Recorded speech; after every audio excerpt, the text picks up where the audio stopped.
কখনো কি এমনটা সম্ভব ছিল? সাল্লাল্লাহু আলাইহি ওয়াসাল্লাম।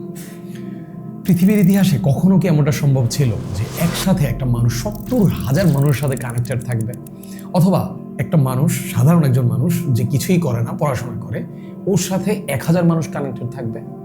এখন তা হচ্ছে। আমাদের প্রত্যেকেরই ফ্রেন্ড লিস্টে অনেক মানুষ কিংবা অনেক ফলোয়ার্স, অনেক ফ্রেন্ডস, কিন্তু আমাদের রিয়েল লাইফে আমাদের নিঃসঙ্গতা, আমাদের একাকিত্ব, এটাকে সাপোর্ট দেওয়ার মতো কেউ নেই। ও আচ্ছা, আমরা জ্যানজিরা তো অসামাজিক। আমরা যে অসামাজিক, আমাদের এই অসামাজিক হওয়ার পেছনে আমরাই দায়ী নাকি অন্য কেউ? আমরা অসামাজিক, আমরা কারোর সাথে মিশি না, আমরা অসামাজিক হব না কেন?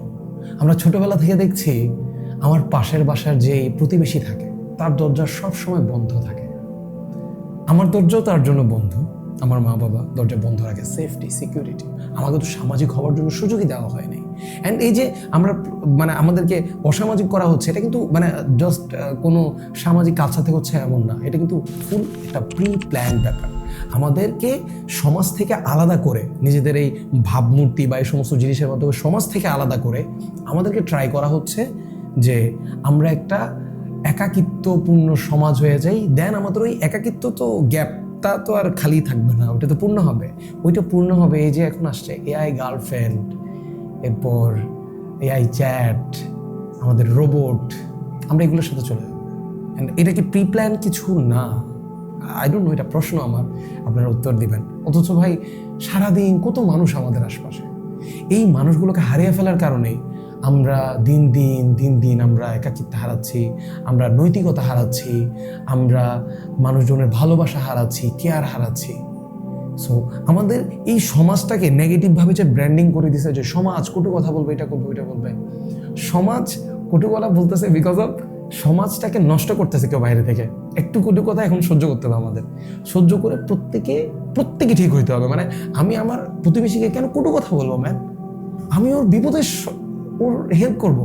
রাসূলের যুগে সাহাবীদের যে প্রতিবেশী কালচার ছিল, এটা কেমন ছিল, এটা আমরা অ্যাডাপ্ট করবো। প্রত্যেকে ট্রাই করবো যাতে আমাদের প্রতিবেশী কোনো ধরনের প্রবলেমে না থাকে। সো আমরা অসামাজিক, আমরা জানি যে অসামাজিক, আমরা স্বীকার করি, বাট আমাদের অসামাজিকতার পেছনে আই থিঙ্ক অন্য কেউ দায়ী, আমরা না। আমরা তো এটা শিকার, আমরা থেকে বের হতে চাই। সো আমরা এটা থেকে বের হওয়ার জন্য আমরা নিজেদের সাথে একটা চ্যালেঞ্জ নেব। এখন আমরা যারা জ্যানজি আছি সবাই রেডি। আমরা আগামী 24 ঘন্টায় নিজের সাথে একটা চ্যালেঞ্জ নিব, নিজের ভাবমূর্তি সব কিছুকে ভেঙে সামনের যে প্রতিবেশীর বাসা আছে, অথবা আমার যে ফ্রেন্ড আছে, ছোটবেলার ফ্রেন্ড বা খুব একটা এখন কানেকশন নেই, হোয়াটএভার, ওদের বাসায় যাওয়া হচ্ছে না, আম্মুও যাচ্ছে না, আব্বুও যাচ্ছে না। আমিও এখন আমি কিছু একটা ভালো ইউনিভার্সিটিতে চান্স পাইছি, ভাব নেই।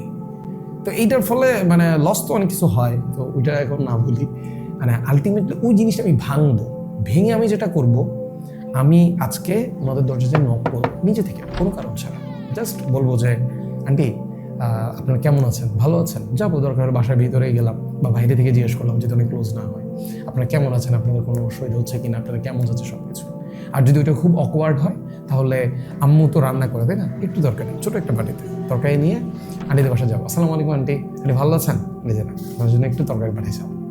সো এই জিনিসটা খুবই সহজ, খুবই সিম্পল, বাট এই খুব সুন্দর, এই দারুণ জিনিসটা আমরা প্র্যাকটিস না করার কারণে আমরা আজ রোবটকে, এআই গার্লফ্রেন্ডকে আমাদের একাকিত্বে কাটানোর জন্য আনা লাগতেছে। সো এটা হচ্ছে আমাদের জ্যানজিদের আজকে চ্যালেঞ্জ। আমরা নিজের সাথে চ্যালেঞ্জটা নিব। আর যারা আমরা চ্যালেঞ্জ নিয়েছি, চ্যালেঞ্জ যেটা ঘোষণা করলাম, কমেন্ট বক্সে লিখতে পারেন। কি লিখবেন? লিখেন কিছু একটা, পরিবার বা সমাজ, যেটা মন চায় আজকে লিখেন, যে কোনো ওয়ার্ড লিখেন। আজকে কোনো নির্দিষ্ট ওয়ার্ড না। দেখা হচ্ছে আপনার সাথে পরবর্তী ভিডিওতে। সমাজের বন্ধনটাকে টিকিয়ে রাখেন। আমরা জ্যানজিরা, আমরা অসামাজিক, আমরা আসলেই অসামাজিক, বাট আমরা এই সামাজিকতাকে ভাঙতে চাই। এই দেয়ালকে আমরা সারা জীবনের জন্য, আমাদের ভবিষ্যৎ প্রজন্মের জন্য আমরা ভেঙে চুরমার করে দিব। আমরা ভালোবাসা পৃথিবী জুড়ে আমরা ছড়িয়ে দিব, মানবতা ছড়িয়ে দিব। এই তো, ঠিক আছে। আসসালামু আলাইকুম।